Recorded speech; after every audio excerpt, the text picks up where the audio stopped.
For your entire life, have you felt like you were reading from a different script than everyone else? You feel things that others seem to miss. You ask questions that others find uncomfortable. You see the patterns beneath the surface, the subtle energies in a room, the unspoken truths behind a polite smile. And for your entire life, you have likely been given a diagnosis for this. You are too sensitive. You are too intense. You are too much. You learn to see your depth as a defect, your perception as a problem, your very nature as something to be managed, contained, and apologized for. What if I told you that this diagnosis was fundamentally wrong? What if the very traits that have made you feel like an outsider are not flaws to be fixed, but advanced features of a consciousness that is evolving? Carl Jung, in his lifelong study of the human psyche, identified a small, rare group of individuals who he believed represented the next stage of our species' psychological development. He called them those with a differentiated consciousness. These are not people who are broken. They're people who are breaking through.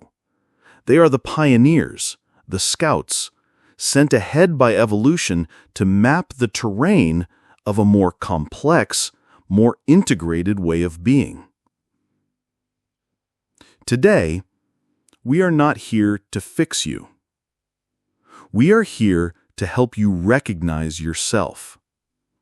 We will explore the 8 unmistakable signs of this rare personality type. We will reframe your greatest sensitivities as your most profound strengths. And we will offer you a new identity, not as the outsider, but as the pioneer. This is the validation you have been waiting for, the permission slip to finally stop trying to fit in and start embracing the extraordinary truth of who you are. To begin this journey of self-recognition, I invite you to join the other pioneers in this space. Write in the comments below, "I am ready to own my rarity." Before we unveil these 8 signs, it is crucial to understand what Jung meant by a differentiated consciousness. It does not mean better. It does not mean superior. It means more complex. Imagine that most people experience the world through a standard definition television. They see the basic colors, the main shapes. But you were born with a high-definition 4K surround sound system. You perceive more pixels of reality, more layers of emotional data, more subtle frequencies of truth. This is not a curse. It is simply a different operating system. And today, we will explore its unique features. As we go through these signs, I invite you not to judge, but simply to notice, to see which ones resonate with a quiet yes deep inside you. The first sign is a profound emotional depth. Your feelings are not simple states of happy or sad. They are intricate, multi-layered landscapes. You can feel joy and a subtle melancholy at the same time. You can feel love for someone and simultaneously perceive the unresolved grief they are carrying. You do not just feel your own emotions, you feel the emotions of the room, the unspoken sorrow at a family dinner, the simmering resentment in a quiet office. For years, you may have thought this made you unstable. Jung would say it makes you an artist of the soul. You have a highly refined emotional palate. You can taste notes of feeling that others cannot. This is not a disorder. It is a form of genius. The second sign is a sacred curiosity. You are not satisfied with surface-level answers. The question why is the constant driving rhythm of your mind.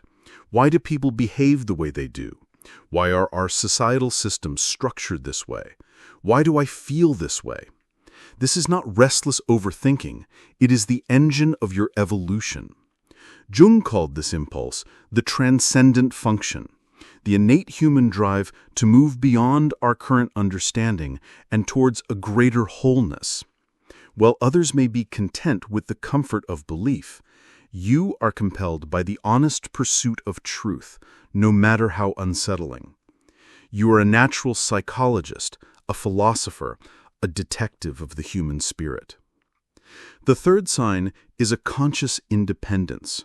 You may be in a relationship, you may love your family and friends, but your sense of self, your core identity, is not built on their approval.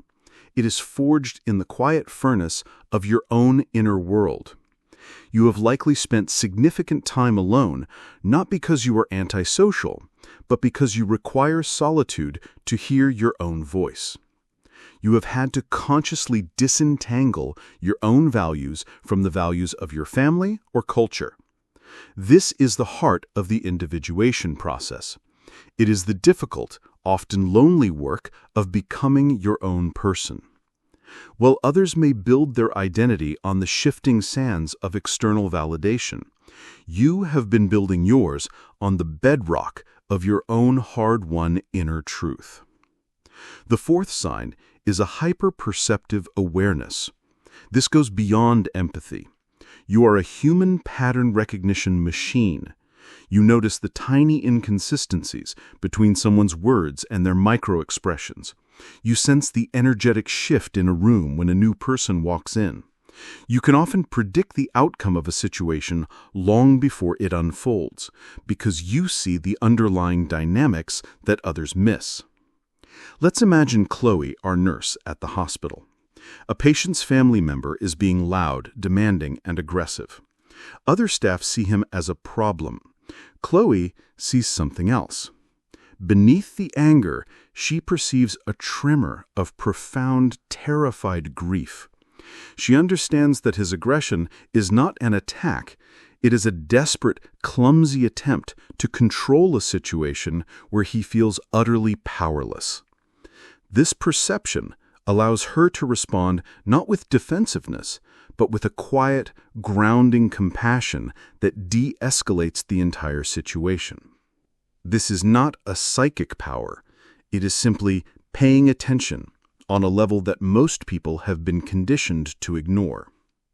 But to see so much, to feel so much, to question so much, it leads inevitably to the fifth sign, a deep, non-negotiable craving for meaning. You cannot, will not, live a superficial life. The idea of working a job you hate just for the money, or staying in a relationship that is emotionally empty just for the comfort, it feels like a kind of soul death to you.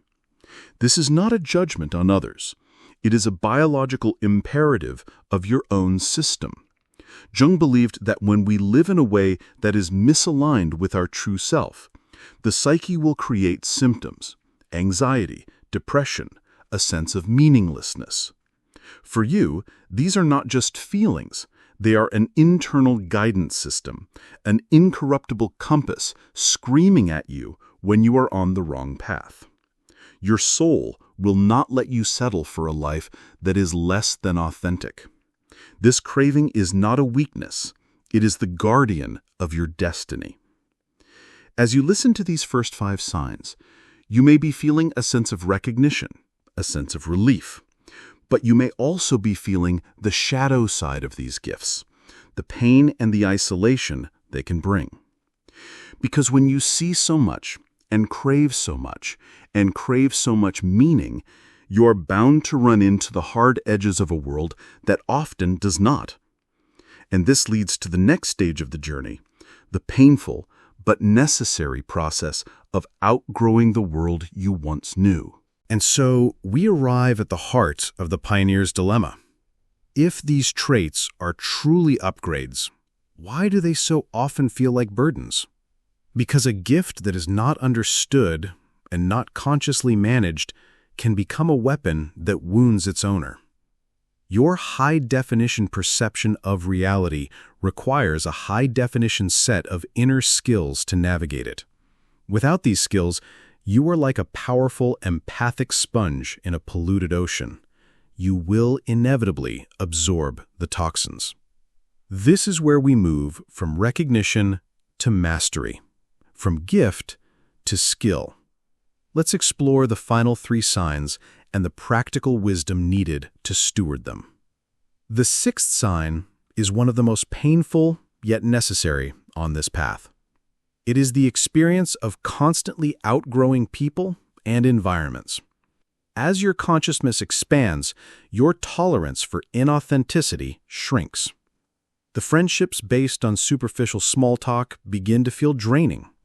The job that lacks a deeper purpose starts to feel like a cage. The family dynamics built on unspoken rules become intolerable. This is not because you are becoming arrogant or judgmental.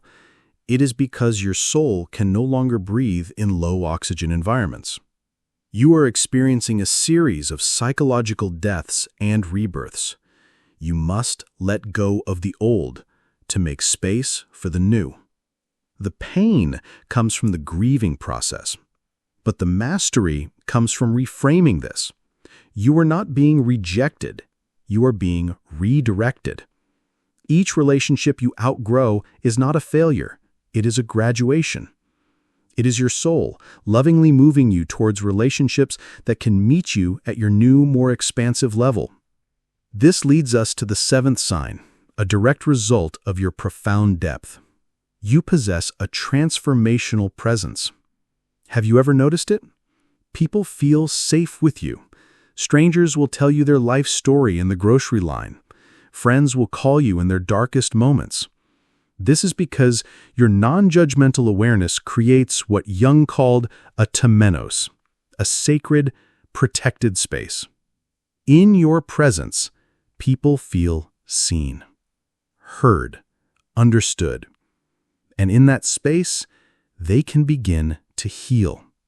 This is an extraordinary gift, but it carries a profound danger, the helper's high or the savior's shadow. Let's imagine Chloe again.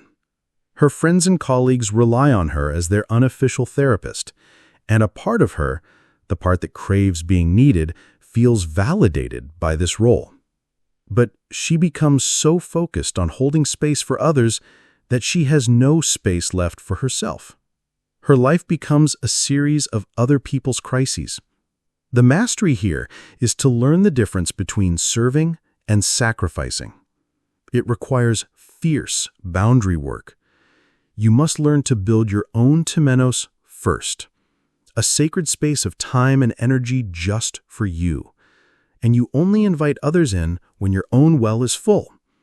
You learn that you can be a healing presence without being a perpetual rescuer.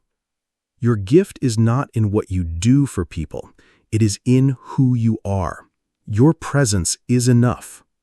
And this brings us to the 8th and most mysterious sign of all, a persistent, undefined sense of purpose. It is a quiet, steady hum beneath the surface of your life, a feeling that you are here for something more. It is not a clear ambition, like becoming a CEO or a famous artist. It is a more formless, archetypal calling. A feeling that your life is meant to be an instrument for a larger purpose that is slowly revealing itself. This can be deeply frustrating. It can feel like a promise that is never fulfilled. The world demands a 5-year plan, and you have a golden thread.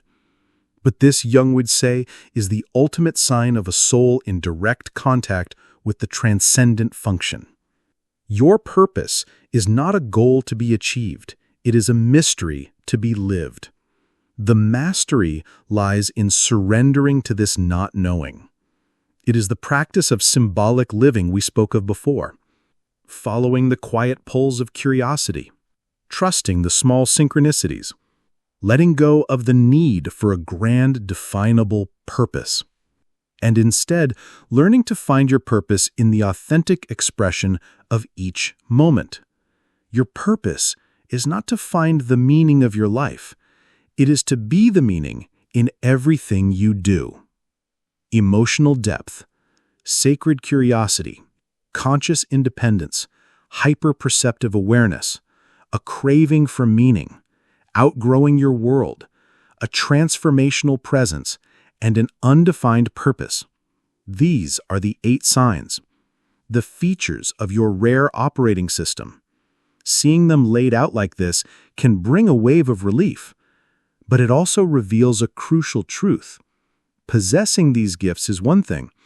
Learning to wield them consciously without being consumed by them is another. And that is the work of a lifetime. It requires a conscious relationship with the very parts of you that society taught you to fear. It requires a deep, ongoing journey into your own shadow. Because for every one of these gifts of light, there is a corresponding shadow. And if left unconscious, that shadow can turn your greatest strengths into your most destructive patterns. So what is the path forward for the pioneer? How do you navigate a world not yet built for your complexity? And how do you ensure that your rare gifts do not curdle into their shadow counterparts? This is where the journey of individuation merges completely with the practice of shadow work. They become one and the same. Jung identified 3 distinct stages of development for the rare personality. Understanding where you are on this map is the key to your conscious evolution. The first stage is the unconscious outsider. This is where most rare souls spend their early lives. You know you are different. You feel the pain of it deeply, but you do not understand why. You internalize the world's diagnosis. You believe you are broken, too sensitive, too much. Your gifts operate unconsciously, often causing chaos in your life. Your emotional depth leads to overwhelm. Your hyperperception leads to social anxiety.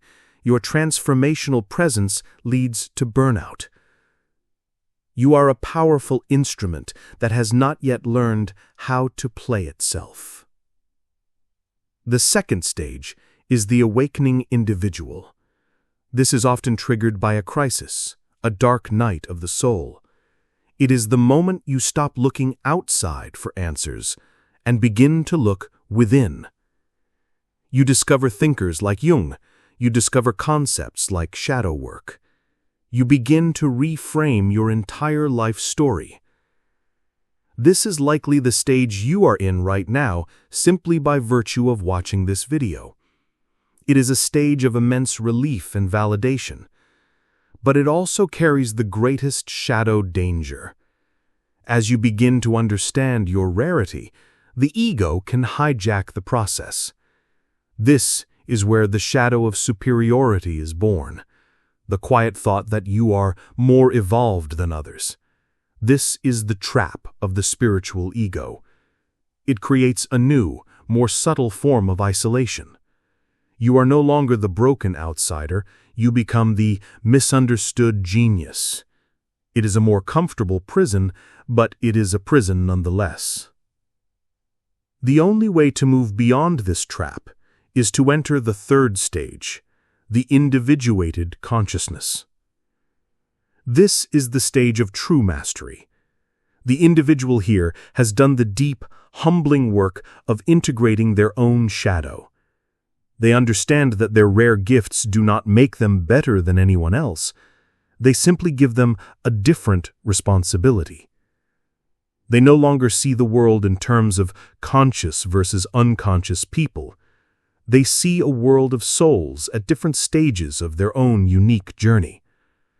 Their transformational presence is no longer a tool for rescuing, but an invitation for others to find their own inner authority. Their perception is no longer a source of anxiety, but a tool for precise and boundaried compassion. They have moved beyond being a victim of their gifts and beyond the egoic pride of possessing them. They have become a humble steward of them. And the path between these stages is shadow work. It is the conscious confrontation with your own pride, your own judgments, your own need to be special. It is the work that turns a rare personality into a wise one. And as you walk this path, as you become a more integrated steward of your gifts, a new, deep longing will arise. The longing for connection with your own kind, the search for your tribe. The world can be a lonely place for the pioneer. So, how do you find the others? You must learn to recognize what I call the 3 types of relationships that are drawn to your light. The first are the light seekers. These are souls who are genuinely drawn to your depth and clarity. They are in the awakening stage themselves. They do not want you to fix them, they want to learn from your presence. These relationships feel expansive, reciprocal, and nourishing. They are your allies. The second and most dangerous are the light diminishers. These are individuals whose own unintegrated shadow feels threatened by your authenticity. As we've discussed in other conversations, they are unconsciously compelled to invalidate, criticize, or extinguish your light, because it is a mirror for what they have disowned in themselves. Learning to recognize this pattern quickly and set firm boundaries is a non-negotiable survival skill. And the third and most rare are the light matchers. These are other individuated consciousnesses, other pioneers. When you meet one, there is an instant, quiet resonance. There is no competition, no hierarchy, just a deep, soul-level resonance, a feeling of coming home. The conversation flows effortlessly into the deep waters where you both love to swim. These are the connections that will fuel your journey for the rest of your life. And you do not find them by searching. You find them by becoming. As you do your own inner work, as you learn to stand fully in the truth of who you are, you become a lighthouse. And the other lighthouses across the vast ocean of the collective unconscious will begin to see your signal. And they will signal back. This is the ultimate purpose of your rarity. It is not to live in splendid isolation. It is to become a node in a new network of consciousness, a network of individuals who are committed to living a more authentic, more integrated, more meaningful life. And by simply being who you are, consciously and compassionately, you help to build the world that you and so many others have been longing for. Today, we have held up a mirror, and perhaps for the first time in your life, you have seen yourself clearly. Not as broken, not as too much, but as rare and essential. We have given a name to the sacred architecture of your soul, to your profound emotional depth, which is not instability but a form of genius, to your sacred curiosity, which is not overthinking but the engine of evolution, to your conscious independence, the hard-won fruit of your individuation, to your hyper-perceptive awareness, your ability to see the truth beneath the surface, to your deep craving for meaning, the incorruptible compass of your soul, to the painful, necessary process of outgrowing your world, which is not rejection, but redirection, to your transformational presence, your gift of creating sacred space, and to your undefined purpose, which is not a lack of direction, but a direct line to the mystery of your own becoming. These are not just traits, they are the coordinates of your soul's map. They are the proof that you are not lost. You have simply been a pioneer, navigating a territory that is not yet widely understood. But we have also spoken a critical truth. This knowledge comes with a responsibility. The journey from being a victim of your rarity to a conscious steward of it is the path of shadow work. It is the humbling, ongoing commitment to integrate your own pride, to temper your own judgments, and to ensure that your gifts are used not to create separation, but to foster a deeper connection. It is the path that turns a rare individual into a wise elder for the collective. And as you walk this path, you will begin to find your tribe, the other lighthouses signaling back to you across the dark waters. You will learn that you are not an anomaly. You are part of a quiet, emerging network of consciousness, a network of pioneers who are here to model a different way of being, a way that is more authentic, more integrated, and more whole. Your life, with all its struggles and sensitivities, has not been a mistake. It has been a training ground. You have been forged in the fires of misunderstanding to become a carrier of a deeper understanding. You are not the problem. You are, and have always been, a part of the solution. You are the breakthrough. But we must speak one final difficult truth. Light does not only illuminate, it also casts a shadow, and it disturbs the darkness. What happens when your rare, radiant, authentic light becomes a target? What happens when your profound empathy, now owned as a gift, attracts not a seeker, but a predator? There comes a point in the journey where the pioneer must also become a warrior. A point where the gentle, perceptive soul, pushed to its absolute limit, discovers a power it never knew it had. A power that is more dangerous and more unbreakable than the narcissist ever imagined. That ultimate, terrifying, and liberating transformation is where our journey must take us next. For now, your work is to simply stand in the truth of who you have discovered yourself to be today. Let it settle in your bones. Let it undo a lifetime of self-doubt. To seal this new identity, to declare it to yourself and to the universe, I invite you to make a final, powerful affirmation. The comment section below is not just a space for words. It is a gathering place for the pioneers. Let us know you are here. Write in the comments, "I am psychologically rare and I am proud."